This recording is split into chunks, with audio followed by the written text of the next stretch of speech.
Hello and welcome to our webinar today, Cold Grow Poinsettia Review and the Importance of Properly Scheduling Your Poinsettia Crop, brought to you by the technical staff at the Ecke Ranch. My name is Rebecca Siemonsma. I'm the Technical Services Manager for the ranch. I also have Roger Kehoe on the line, who is a Senior Key Account Sales Manager for the ranch. Hello everyone and welcome. This is our second 2009 webinar on poinsettias. We had one a few weeks ago on varieties and selection, and we plan to do another webinar in early June on propagation and early production techniques, and a fourth webinar in August on finishing. So you can look forward to announcements on those upcoming webinars.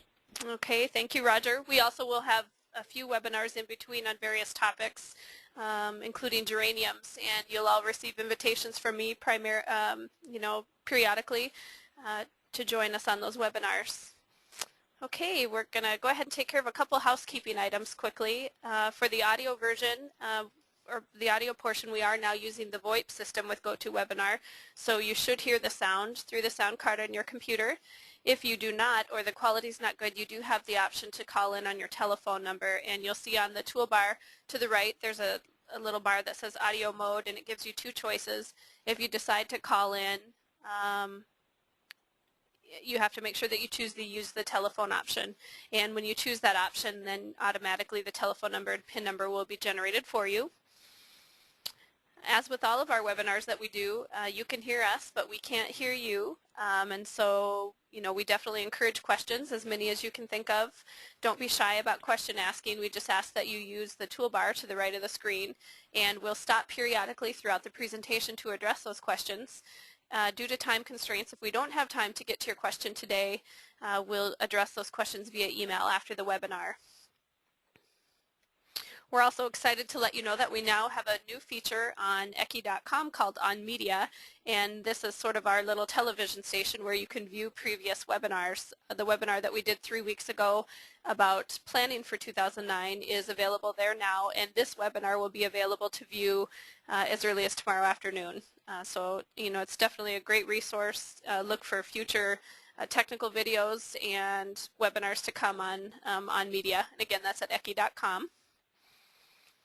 Okay, with that, we're going to go ahead and get started. The first portion that we're going to talk with you today about is scheduling, and just the importance of properly scheduling a poinsettia crop. Scheduling is often sort of one of the aspects of production that are overlooked when it comes to thinking about the effects of overall plant quality. We're always talking about things like temperature, light, fertility, growth regulator applications, insect control, fungicide control, things like that, but we don't always think about the impact that scheduling will have on the overall quality of your crop, and it's actually the first decision that you'll make in terms of how your crop is going to turn out in terms of size and bract expansion. So the first portion that we'll go through today just addresses the different aspects of scheduling and how to properly schedule your crop. So one of the first things you're probably asking is why is it really so important? Proper scheduling can reduce the need for growth regulating. It can maximize branching when pinch is timed correctly, and several times throughout the presentation today you'll see a lot of examples, some really good images of examples where the pinch wasn't properly timed and the effect that that can have. Proper scheduling ensures that plants achieve desired finished height, and proper scheduling also results in plants that are more uniform with better architecture, and that all kind of goes back to scheduling that pinch properly and allowing enough time for establishing, etc. Excuse me, and we'll go into that in a little bit of detail in further slides. So there are different product specifications that affect scheduling. In order to schedule a crop, there's some things that you need to know about your crop and some decisions that you have to make. The first is final finished height specs. How tall do you want your plants to be? The total number of branches and bracts required. That's going to kind of play into where your pinching height is and your pinch timing. Container size is obviously an important factor. You need to know how many plants per container you're going to plant and your target sale date. So there are different aspects and phases of production that need to be considered as schedules are prepared. And later in the presentation, we're going to go through a scheduling kind of model that we have and a worksheet that you can fill out that helps you schedule.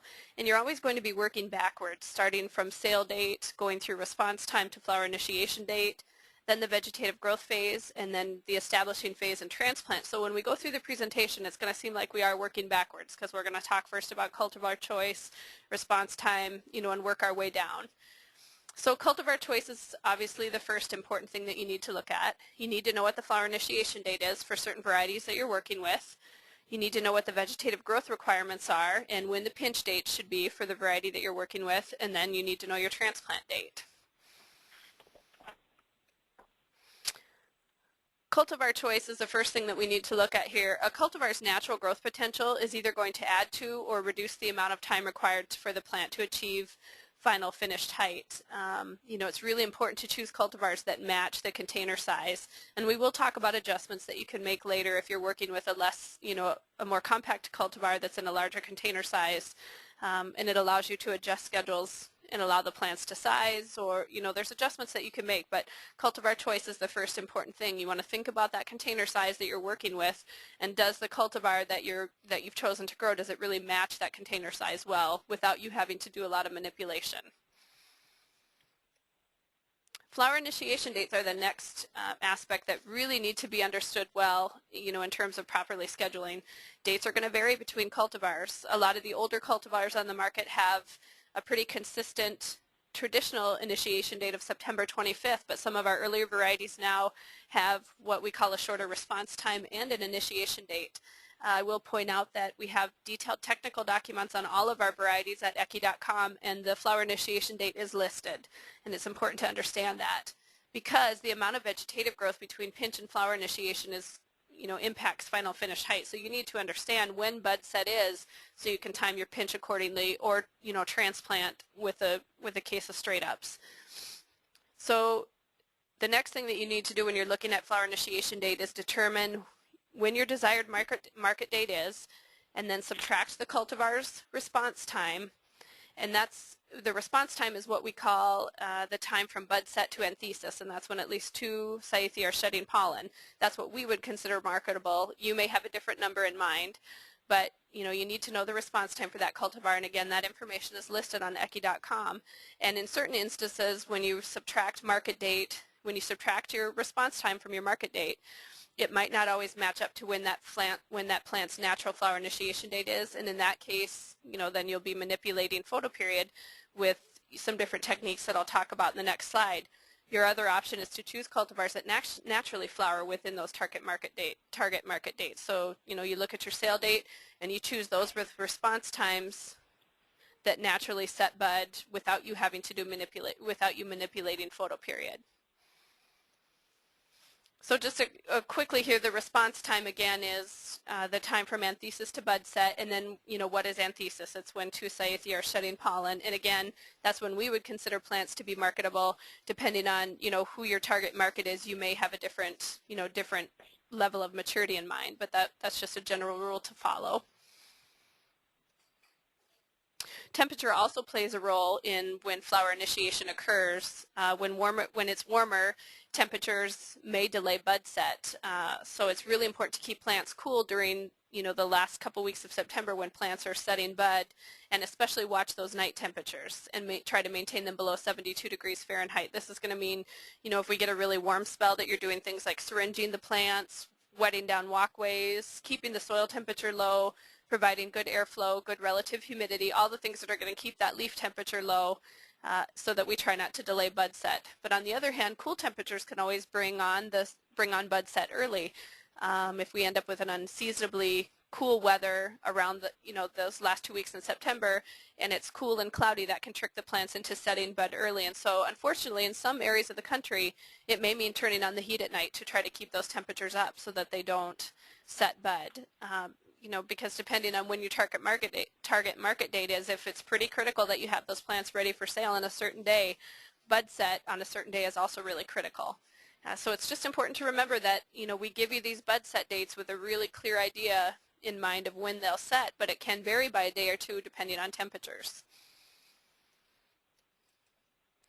These pictures here are examples of autumn red, and you can see the picture on the left was probably pinched too close to flower initiation. So this might have been a case where the grower really didn't understand when flower initiation for autumn red actually was, The pinch was scheduled late and there just wasn't enough time for the plant to size. And you can see the impact there that it also has on bract expansion. There's just not enough leaves and enough carbohydrates below those bracts for the bracts to adequately form. The plant on the left is a good example of autumn red, where it's been allowed to size properly, and the branches are nicely formed and the bracts are well expanded. So I mentioned a little bit about photoperiod manipulation earlier, and so we'll talk a little bit about why photoperiod manipulation might be necessary. Again, if you're working with a cultivar where the response time doesn't match up with when your target market date is, and it's in fact later, then you'll need to light to delay bud set. Lighting to delay, you do that by providing 10-foot candles of light at plant height using either day length extension lighting or night interruption lighting, and cyclic night interruption lighting works as well, and that's where you're lighting from between the hours of 10 to 2, and for the first 10 minutes of every hour. That's a good kind of energy and cost saving tip. If you do decide to light your crop, you want to start 2 weeks before bud set. And that's to ensure that if we do have cold temperatures and we're not real sure when that bud set date is because of those cold temperatures, we're ensuring that we've started that lighting process and there's no chance that the plants have already initiated. So you want to use the variety's response time to determine when lighting should stop, and then we don't ever recommend lighting past October 5th, and the reason for that is past October 5th, even with shorter response times, the plants start developing at a time of year, we're talking about December 1st on, when light levels are really low, temperatures are going to be naturally lower, and the plant could just be delayed too far if you light past October 5th. Black clothing would obviously be used if you want the plants to initiate buds early. So if we're looking at some of those varieties that set bud, the traditional September 25th, and you'd like to bring them in earlier, then black clothing would be another way to manipulate photoperiod. So you're providing long nights to promote bud set early. Most growers pull the black cloth between 6 p.m. and 8 a.m. One concern with this is that during those warm late fall days that we can get in September, when you pull the black cloth at 6 o'clock at night in the greenhouse, it can obviously be very warm still in the greenhouse, and that can just trap heat under the black cloth. And that kind of goes back to talking about those night temperatures and what that can do to bud set. And so another way to combat this would be to pull the black cloth around 4 a.m. and leave it on until 9 a.m. when the greenhouse is still naturally cool, and then you still get your long nights. So black clothing can be used to promote early bud set, but it can also be used to eliminate light pollution. Now, light pollution is perceived light by the plant in the greenhouse that can either be from street lights, security lights, ballparks that are close to your greenhouses, and it only takes 2-foot candles at plant height for the plant to perceive long days. And so while it may not inhibit initiation altogether, it can certainly slow the progression of the crop. And so that might be a reason for why you would need to use black clothing. If you're black clothing to promote early bud set, so that's just to bring the plants into flower earlier and not worrying about light pollution, then you should be safe to discontinue the black cloth 2 to 3 weeks past the start of natural short days, which would be September 25th. If you're black clothing to eliminate light pollution, it should continue until 1 week prior to finish. So a good rule to follow is if you're working with a variety like Prestige that has an 8 to an 8.5 week response time, you should black cloth for 7 weeks so that you're ensuring that the plants come in on time. Now, if you stop black clothing early, that doesn't mean that initiation is going to stop and development is going to stop right where it's at, but it will slow the progression. This next slide here is approximate bud set dates in a central geographic location, and we do call out central geographic location there and want you to take note of that.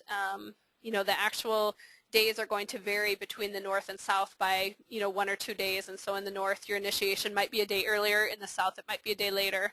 But these are some of our early initiators. The varieties that are not listed here from our catalog offering are those that initiate September 25th. So you're not seeing Prestige, Classic, some of those traditional mid-season varieties because they initiate on the traditional times. And again, this information is in our tech sheets, and it's also in the catalog as well, so that you have, there's other opportunities for you to find this information. But it is really important to understand that bud set date, so this information's there to help you do that. Okay, we're going to take a little break here and see if anybody has any questions. I'm going to check the question and answer bar here quickly and see if we've got any that have come in. I do have a question here about light pollution. This grower is wondering, again, if they're just dealing with security lights or street lights outside their greenhouse, what will that do to affect timing? Roger, do you want to address that one? Well, if you're at 5 or 10 foot candles, you can delay the flowering, and so it's a good idea to put some black plastic up or some means to block that light from entering the greenhouse, and that needs to occur in September and should continue at least towards the end of October or even later, depending on how bright it is. Better safe than sorry. Best to get the light turned off or get some kind of a block up to keep the light from coming into the greenhouse. Okay, we do have a question here about temperatures. We did talk about the fact that cooler temperatures around bud set can initiate bud set earlier than, you know, what we would consider to be the bud set date. And do we have an idea of what that low temperature that would be to, you know, in order for bud set to occur early? In the low 60s generally can accelerate it. We also know another trigger to be dryness. So it's important to make sure that there's reduced stress on the plants at the time of bud initiation, which is why those dates are critical. Run the heat if it's cold at night. If you're down in the 50s, it's just too cold, you may trigger early. If it's hot, you can have the other problem and delay. So if you based your program on those set dates that are in the chart, you need to be sure to have the right conditions, which may mean starting the boiler before October 1st. Many growers like to start their systems or heating systems around October 1st, but there are years with cool nights, especially in the north, when that can be a problem. So maintain uniform moisture, maintain uniform temperatures at the correct setting, and you will set your buds right on schedule. Okay, thank you, Roger. The next questions that we have coming in are regarding pinching questions, and that's actually the next section that we're going to talk about. So we'll go ahead and get through that and then address questions if we haven't answered them. Okay, Roger? Okay. We started out talking about the vegetative growth requirements. We have several aspects here that are important in the timing of the pinch that need to be addressed in order to have the proper specifications that ship. For example, if you have enough leaves under the brack, the plant appears to be full.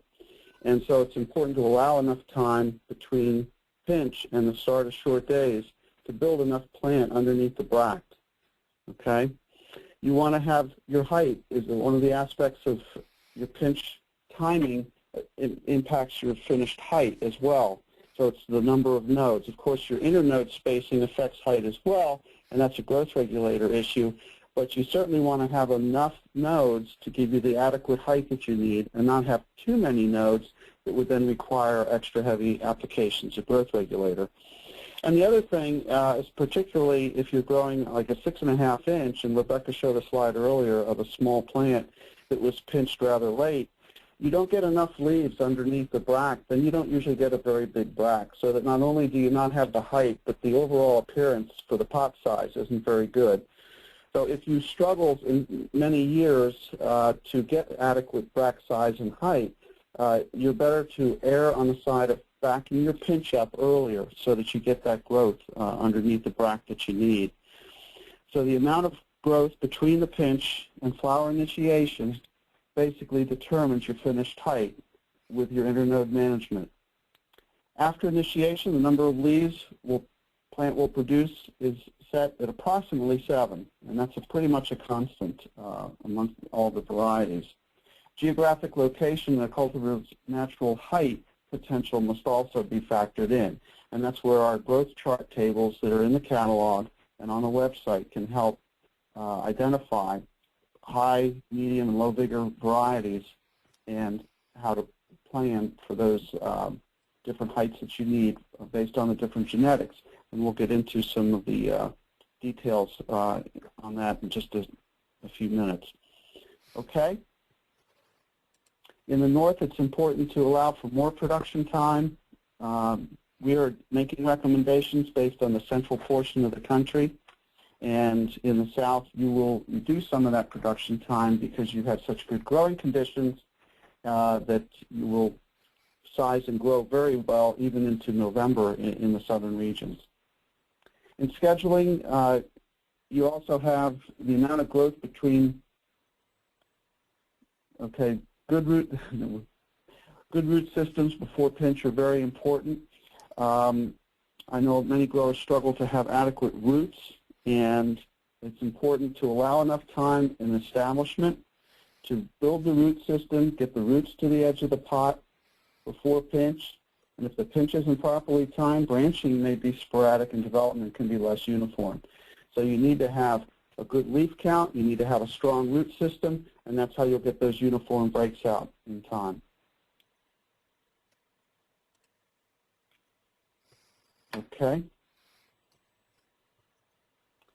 Pinching too early or too late can result in poor and dominant branching or jumping. So the plant on the left looks good, the plant on the right does not, and it's critical around the time of pinch. You should have some shade on the greenhouse, reduce the stress levels, maintain active growth, and have soft tissue that wants to grow and branches freely. If you pinch too high, you can get this effect also. So it's very important. It's one of the critical stages is around the time of pinch. Establish a good root system. You've got a scheduled pinch. Stay close to that pinch date. If you have a lot of plants to pinch, you know that ahead of time. Make sure you've got adequate labor to get them all done at approximately the same time. If some of the plants get too big and too old and you're a week later pinching them, those plants will end up shorter and maybe have more uneven breaks and have a poor appearance of finish. Okay?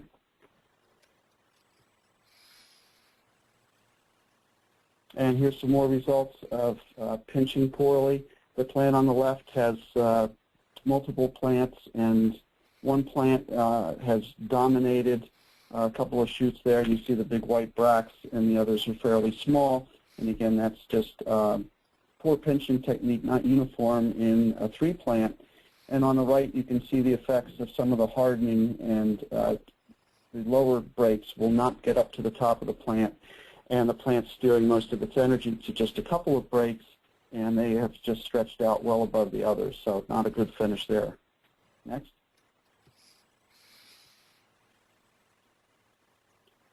Okay, this illustrates some important points. The plant on the left is the same as the plant on the right, obviously with leaves removed on the right, and this is done to show a very high pinch on that plant that's probably 10 or 12 inches above the top of the soil. And you can see very clearly there, with the leaves removed and just a few petiole stubs left, that you've got about 3 or 4 dominant shoots coming right off the top of the plant. And you've got this stovepipe effect that gives you an undesirable finish, and you've got some grassy bracts that don't quite make it to the top and the bottom. So you don't have the bract count that you're looking for, and you don't have the form that you're looking for, and you get this stovepipe appearance. If this grower wanted to achieve height, the best way to do it is to pinch earlier and allow more time for growth between pinch and start of short days. If the grower wants that taller plant, a high pinch just does not give you the kind of results that you're really looking for. And this can be dangerous with some varieties. Prestige, which is a strong plant, will tend to just break off the top more than some other varieties that might put a few more shoots out off the bottom. So it just lacks predictability in the response, and you end up with a crop that's fairly ununiform in appearance across the group of the planting. Okay, next. Okay, we do have some time for some questions here, and I have a really great question that's come in going back to bud set and lighting, so I think we should address it. This person is asking if lighting, if you have cool temperatures in the greenhouse, you know that your temperatures are going to be cool around bud set, will lighting ensure that you get bud set? That's a great question, and actually lighting is a really good way to ensure bud set if your temperatures are going to be on the cool side. If you just don't want to turn on the heat, and understandably so, you know, we have to heat enough through the course of the crop as it is that you really don't want to have to do it in those late weeks in September. So if you do have the ability to light, that is a really good way to ensure that it will delay bud set. And so if you just don't want those plants to initiate and it is on the cooler side, lighting will help to delay that bud set and ensure that the plants don't set bud. We do have another question here. This grower is asking, can Florel be used in place of the pinch? Roger, do you have an answer for that one? No, it cannot. Yeah, The Florel may enhance some branching. There are growers that do what's called the sandwich with Florel before and after the pinch at 2 to 500 parts per million spray 3 days before pinch and 3 days after. Some do a spray just before pinch. They feel that it helps with the uniformity of the breaking and so forth. It also is a growth regulator, so you'll get reduced leaf size, thinner stems, and shorter internodes. So other aspects of growth regulation need to be considered in trying to use Florel in and around the pinch. So it's a great question. There are growers that love it and they use it. There are other growers that have tried it, they steer away from it, feeling that they have trouble then achieving, a nice large leaf size and bract size and adequate height at finish. So with that, I'd suggest maybe if anyone's interested and hasn't used it, experiment, maybe starting with a rate of about 200 parts per million, and then you can work up to 500. But be careful with it. Make adjustments in the rest of your growth regulator program, and you still do need to pinch. Okay, we have a question here about pinching techniques, and this grower is wondering how much distance there should be from the base of the plant to the area of pinch. So pinch height, how do we know about pinch height on different container sizes? Well, they can count the number of nodes that there are and just go ahead and pinch counting up. So if they want 5 finished bracts on a 6.5-inch pot, then just leave 4 nodes underneath the pinch, and that's how many bracts you'll end up with. It's a good rule of thumb and works on really most of the cultivars very effectively, and gives you that finished result that you're looking for. I think it's important to have nicely stacked nodes on the transplanted cutting before pinch so that you don't have a stretched, lanky cutting. You go into pinch and your pinch could be in some plants maybe 6 inches above the soil, and on other plants maybe only 3. So it's really a matter of good, uniform, healthy cuttings that have been regulated in propagation to maintain nice, tight, compact nodes so that your breaks all come out at approximately the same height along the stem. And I think we saw in the previous photo where I had defoliated the high pinch poinsettia that that was done 10 or 12 inches above the stem, even though there's lots of nodes underneath. Once you get that far away from the base of the plant, those lower breaks will rarely ever make it to the top of the plant and can be counted in the finished specification. So just a couple points on pinching there, and there is more information in our Poinsettia manual and some good illustrations on some soft pinch techniques that are very useful. Okay, thank you, Roger. Okay, with that, I'm going to turn it back over to you, and we'll go through our blooming poinsettia production schedule. Okay. This first slide here, we've got the blooming poinsettia production schedule form, which is a great trigger to prompt you to think about some of the different aspects in planning that you need to think about. Anywhere from your finished pot size and some of the other things that Rebecca talked to, through cultivar selection, number of days required in different aspects of the production for your appropriate height. We're going to get into a few of those details in the next few slides. But anyway, it's a great form. It's downloadable off the website, and we suggest also before you call us for help that you have this form filled out to the best that you can so that all that information is available in front of you, and we're working off of a good plan that's written and defined. Okay, and the next slide. The scheduling worksheet here basically helps you calculate the number of days of vegetative growth suggested between pinch and start of short days. It's based on geographical location. Most of our discussions today are based on that central latitude between 36 and 42 degrees. In the north, of course, adjustments need to be made for that location. And in the south, and if you look to the right, you can see, for example, the one plant pinch 6.5 inch in the south.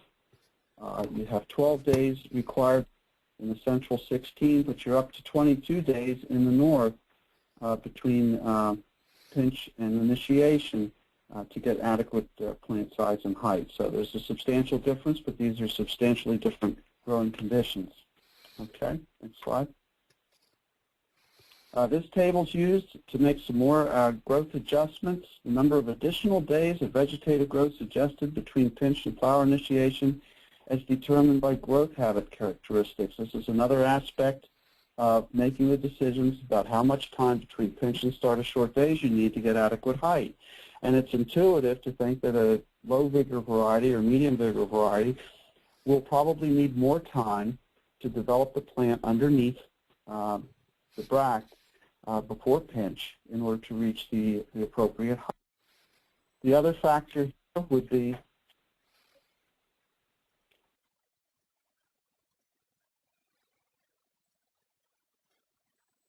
Okay, it looks like we've lost Roger's audio there.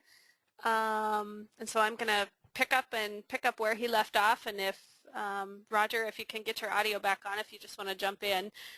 Again, here we're talking about vegetative growth adjustments, and this is where you're adding additional grow time to factor in the cultivar's natural vigor. So if it's a short vigor variety, you're obviously going to be adding extra grow time to get that plant to size. And if it's a tall variety like something like Snowcap or Visions of Grandeur, then you're obviously going to be able to shorten that schedule in order to keep it under your height specs.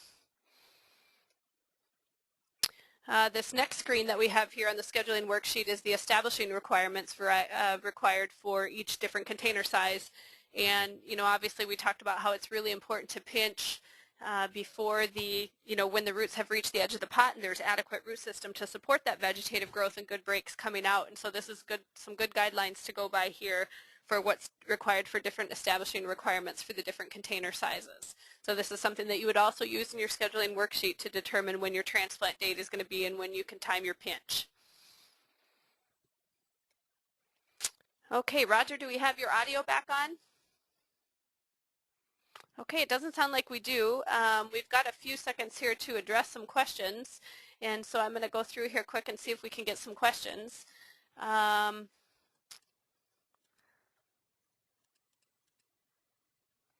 We've got several questions coming in about the presentation, and again I'll go back and say that this will be available on Ekimedia after the presentation for you to download and view, and you'll hear the audio as well. So if you're feeling like you're just having to take notes too fast, this information will be available for you to go through afterwards. Okay, at this point I'm going to go through some sample schedules for different container sizes, and we'll talk about some traditional container sizes, and then we'll also talk about some kind of non-traditional forms that you may not be thinking about. And these first few slides I'm going to be comparing cold grow to a traditional schedule. We're going to review cold grow at the end of the webinar, and as we've said on several webinars before and in all of our technical information, it is important when you're growing cold to allow the plants to size. So you're going to be adding extra grow time for cold. You want to take advantage of your high light and warm days prior to bud set and allow those plants to size before the temperatures are dropped. So it is a longer schedule. This first crop that we're looking at here is Prestige Early Red in a 4-inch. On the left-hand side is traditional. So you see that we have bud set date. Bud set dates are both the same because at that point you're not reducing your temperatures. Pinch for the traditional is going to be week 36. Pinch for cold grow is week 35, and transplant would be week 35 for the traditional and week 34 for cold grow. And I kind of want to point out here that on all of our cold grow information, we do usually say we recommend adding 1 to 2 weeks to schedules. Well, how do you know if it's 1 to 2 weeks? Kind of a good thing to think about is if you're growing in your smaller container sizes like your 4-inch, 1 week is probably adequate for grow time to allow that plant to size. If you're growing in larger container sizes, you probably want to add 2 weeks for that cold grow regime, and then also factor in the vigor of the cultivar. If it's a small to medium vigor cultivar like Jester or some of the varieties that we recommend for cold grow that have low vigor, you want to add 2 weeks. If it's a variety that has good vigor like Freedom, Prestige Early Red, 1 week is probably adequate. Classic is probably adequate. Okay, this next slide here is a 6.5-inch traditional Prestige Early Red versus cold grow. Bud set is the same, September 15th. We have a pinch of week 35 and a transplant on week 33 for the traditional schedule, and then for cold grow we have pinch week 33, transplant week 31. And I should also point out, if I haven't done so, these schedules are for a central location, so these are going to vary a little bit for your north and south locations. The next slide is Prestige Early Red in an 8-inch. Bud set is the same. Pinch week 33 and transplant week 30 on the traditional schedule. And on cold grow, we'd have a pinch of week 31 and a transplant of week 28. This next slide is for Advent Red, which is a vigorous one of our earliest varieties that we offer, and this is in a 6.5-inch container. I have not included a schedule for 4-inch for this variety because it does have some good vigor and it might be difficult to keep it in a 4-inch. Bud set for Advent is between September 15th and September 20th. The pinch would be week 36 and the transplant week 34. Advent can be grown cold, and so an appropriate schedule for Advent would be pinching week 35 and transplanting week 33. And again, this kind of goes back to the natural vigor when you're growing cold. This is a nice vigorous cultivar, so adding 1 week to your traditional schedule would probably be adequate. This is an 8-inch schedule for Advent. Bud set is the same, and on the traditional side we have a pinch of week 35 and a transplant of week 32. And for cold grow we have a pinch of week 34 and a transplant of week 31. Again, only adding 1 week to the cold grow schedule. This is Advent in a 10-inch. It is a really nice vigorous cultivar and it will size nicely in a 10-inch. Works very well for that. Traditional timing would be to pinch week 34 and transplant on week 30, so allowing 4 weeks for establishing before the pinch and about 5 weeks from pinch to bud set. And then on the cold grow side we have pinch week 33 and transplant week 29. This next set of schedules is for Prestige Red, which is in a 6.5-inch, and you'll note that I did say here not recommended for cold grow, so we aren't going to include cold grow schedules. It is a variety that initiates later and does its developing later, and it just isn't well suited for the cold grow program for that reason. Bud set for Prestige Red is the traditional timing, which is September 25th, so we're pinching week 36 and transplanting week 34. 8-inch traditional Prestige, bud set is the same. A pinch would be week 35, so we're allowing 1 more week of vegetative growth there for the 8-inch, and then transplanting week 32, so we're allowing more time for establishing as well in the 8-inch. 10-inch schedule would be pinching on week 34 and transplanting week 30, so again you can see there we've added 1 more week with the larger container size for establishing and the amount of time, growth time between pinch and flower initiation. Okay, now we're going to go through some sample schedules for some less common container sizes. The first one here is Jester in a 2 1/4-inch mini, and this would be direct stuck and grown as a pinched plant. Bud set for Jester is September 15th, so it's an early initiator, and we would be pinching week 37 and direct sticking week 34. This is a sample schedule for Chianti, and what you'll notice is different here is that Chianti initiates later.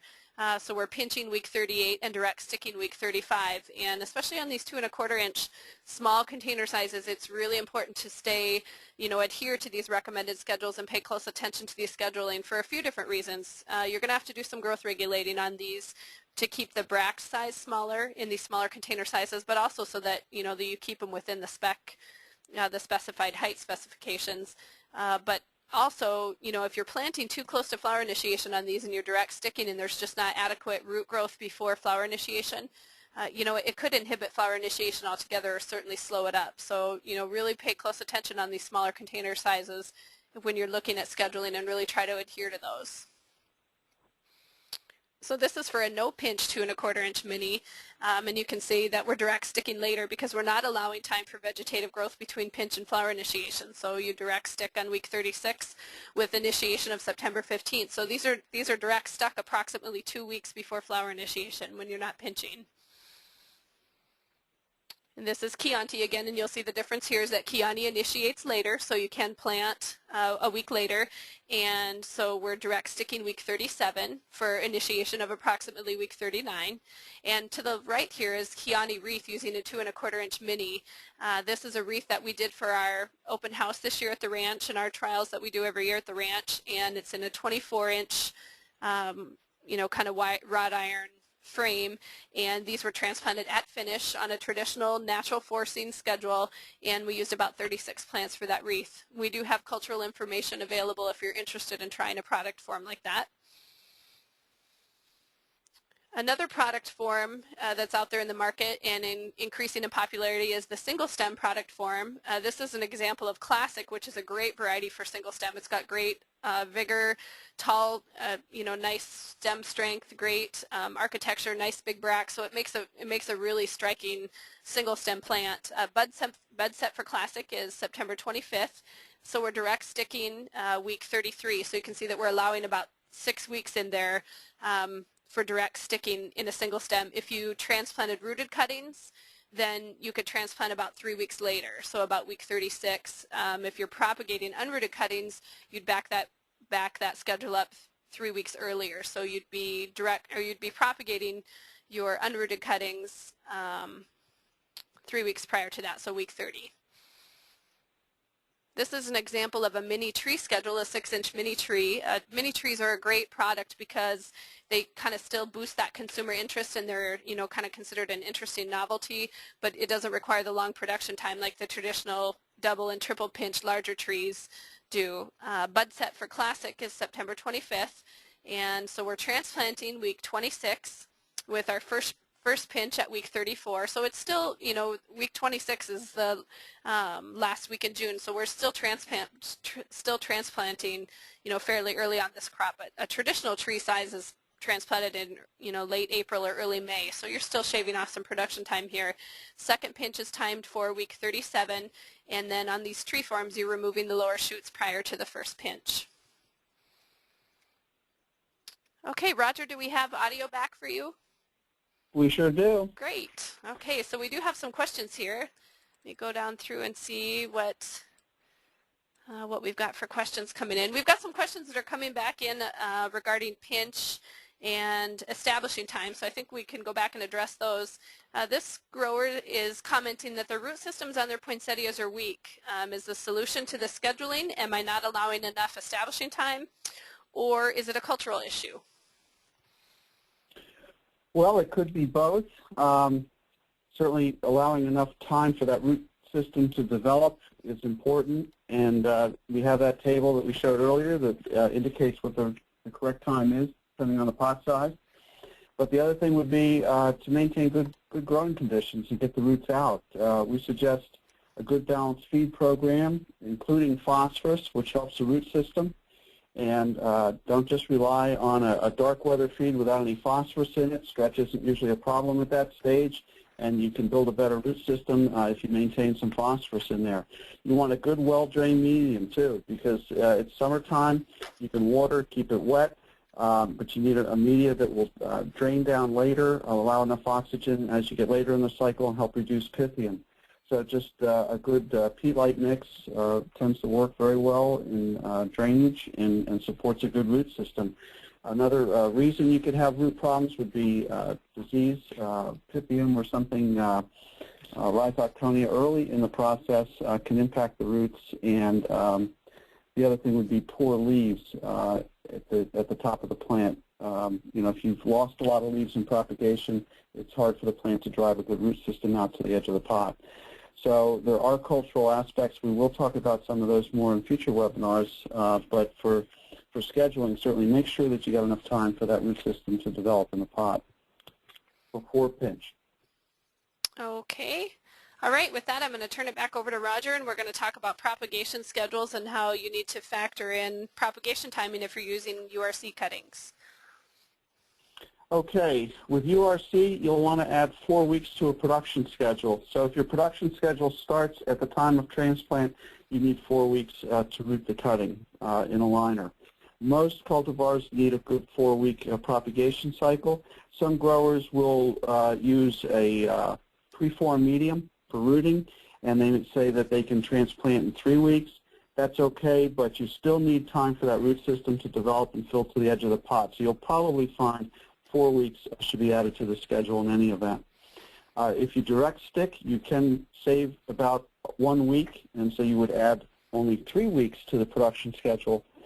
And in direct sticking callus cuttings, you'd add about 2 weeks to the production schedule.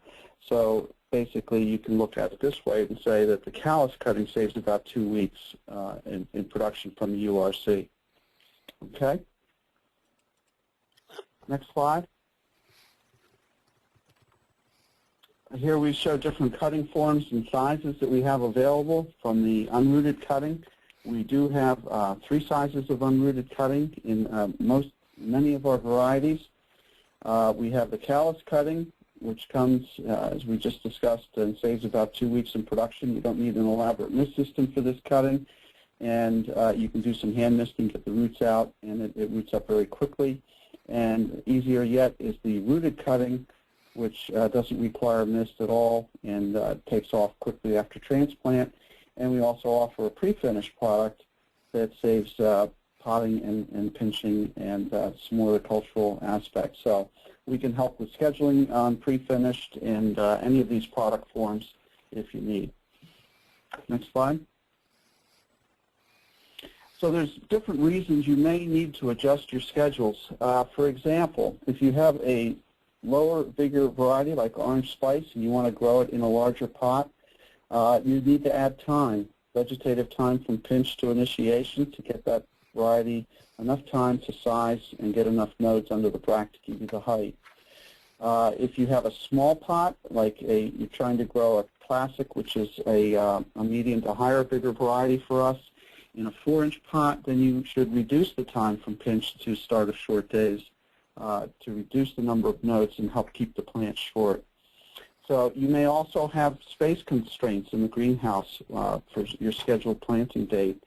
You may have to simplify schedules and eliminate multiple planting dates.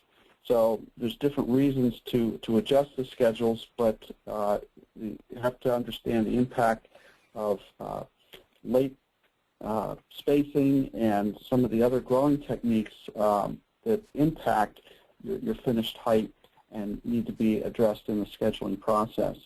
If you use a cold grow technique, you will need to add time before flower initiation to build even more plant, because at the cooler grow temperatures, the plants will tend to be shorter and you won't size as well under cold grow. Okay. Next slide. Okay, we have a couple questions here about propagation. This customer has been using the standard cuttings from Ecke, but is interested in using the Euro cutting and wondering how that will affect their schedule. Okay, the Euro cutting is about a 1.5-inch cutting. It has adequate maturity to root and grow, and it's great for liner production and high density. The standard cutting is our 2-inch cutting, and it's a little bit bigger. In a larger product form, above, say, a 4-inch pot, and you get to 6s, 8s, and so forth, you would probably want to add a week of production time to allow that cutting to size up a little bit bigger and get a little more growth to it. So that's a very good question.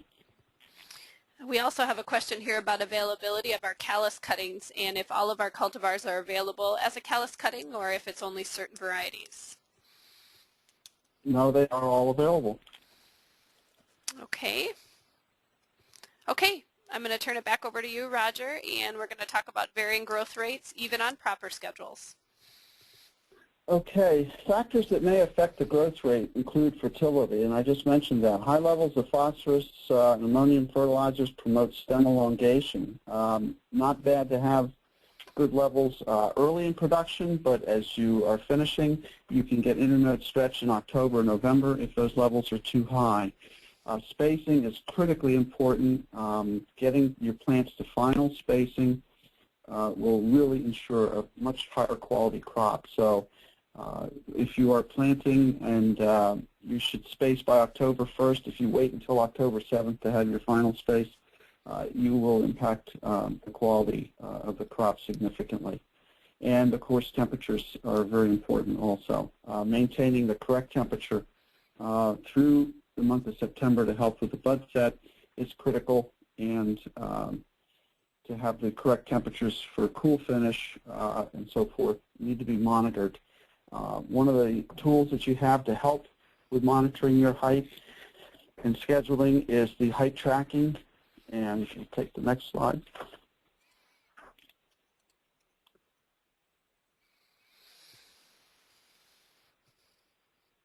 Next slide. Okay.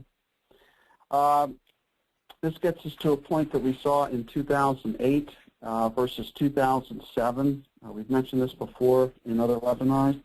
that in 2007 the flower buds tended to set a little bit later because of the weather conditions through much of the country actually, and so the plants tended to be later in flowering and were taller because that in effect increased time from pinch to initiation.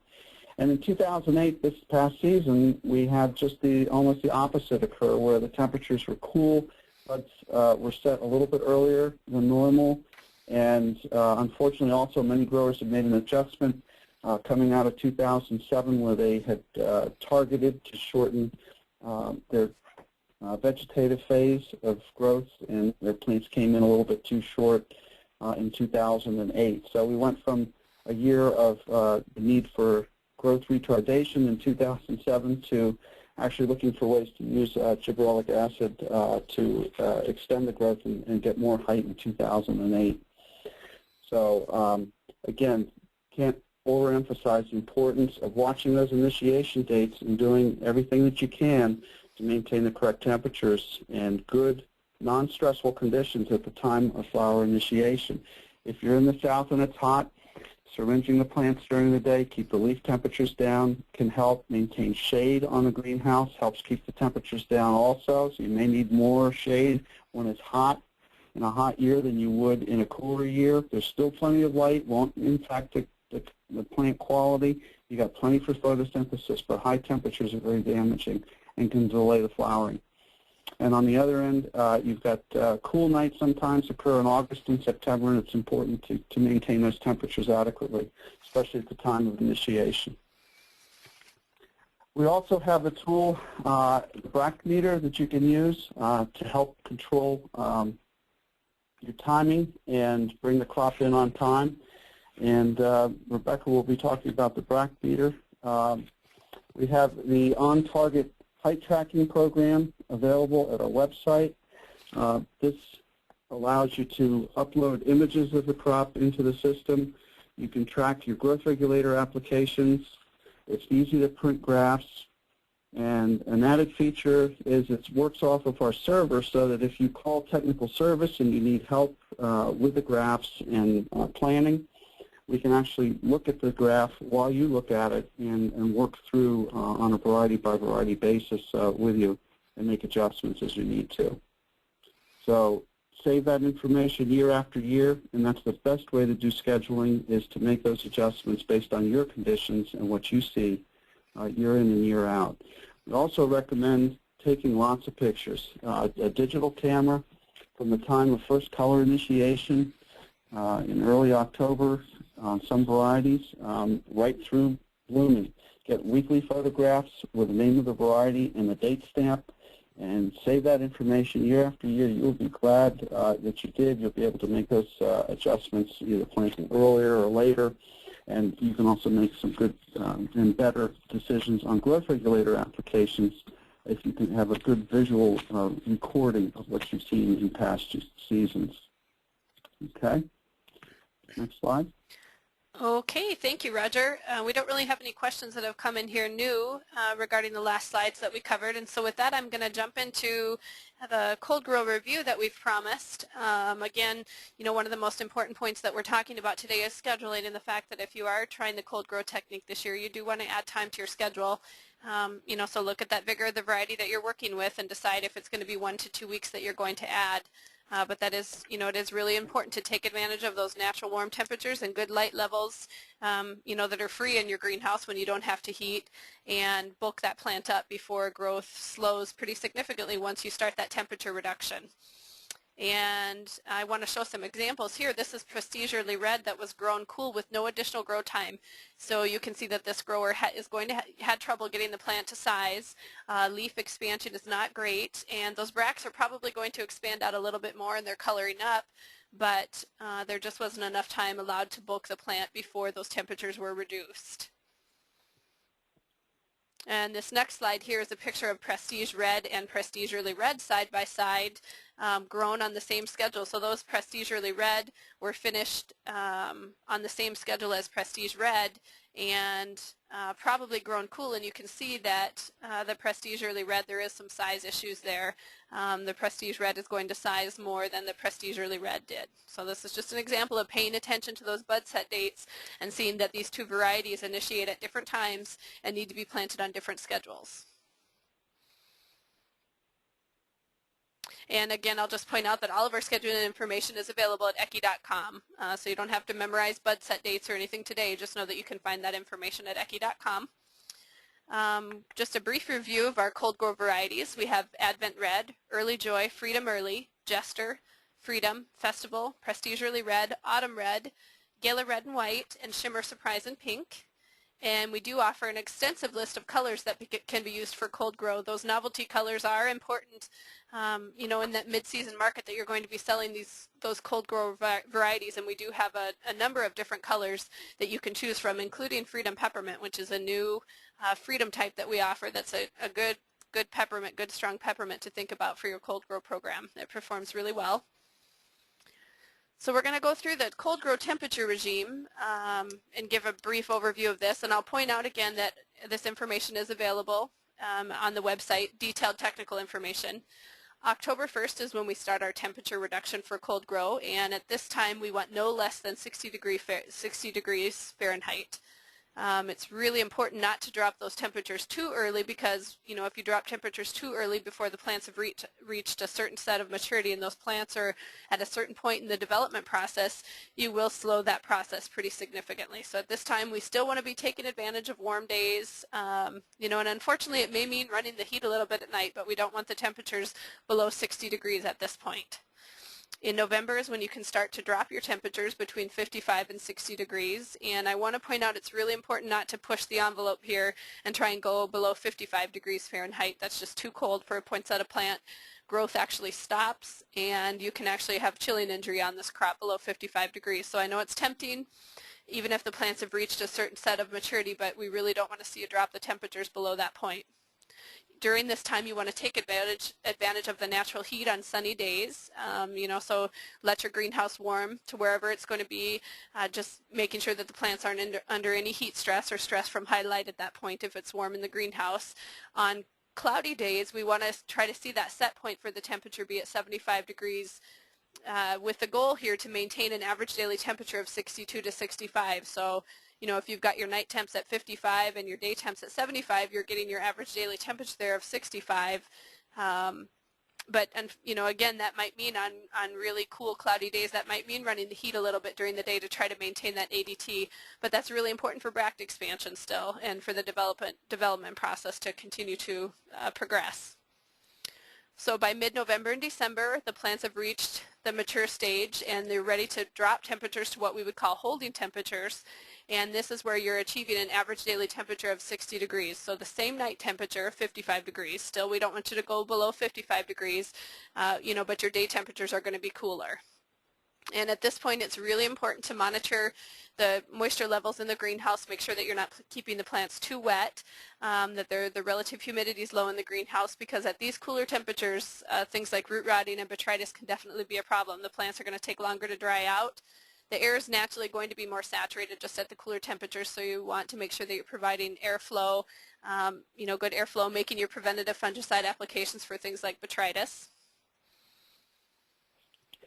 And again, this is the tool that Roger mentioned earlier. This is our Poinsettia Brack meter, and you can see that we've got 5 of our recommended cold grow varieties listed on the Brack meter.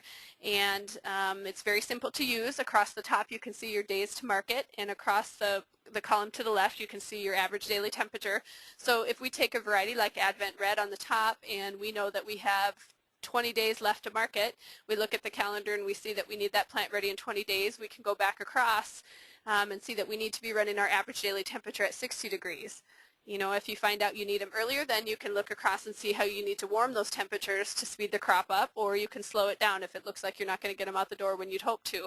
It makes your crop very programmable. This Brack meter is very precise, and it's a really great tool for you to utilize. There is a PDF version of this on our website, and so you can go to the website, print that off, laminate it, take it out to the greenhouse with you. It's a great way to use it. Okay, we've got some time, a couple minutes here for questions. Let me see if we've got any additional questions that have come in. No, it looks like we've addressed all the questions for today's webinar. I just want to point out again, we've mentioned several times the resources that we have available on echy.com. We have our free height tracking program. On Target is a free program for you to use. We also have our live interactive bulletin board on board for you to post questions day or night and get answers to all your questions there. And again, we have the Brack meter available. And I would like to, on behalf of the staff at the Echy Ranch, I'd like to thank you for joining us today. Watch your emails for future invitations to our future webinars. Roger, do you have any last comments to make? Just thank you all for joining us today, and good luck with your poinsettia crop this season. All right. Thank you, everyone. Bye-bye.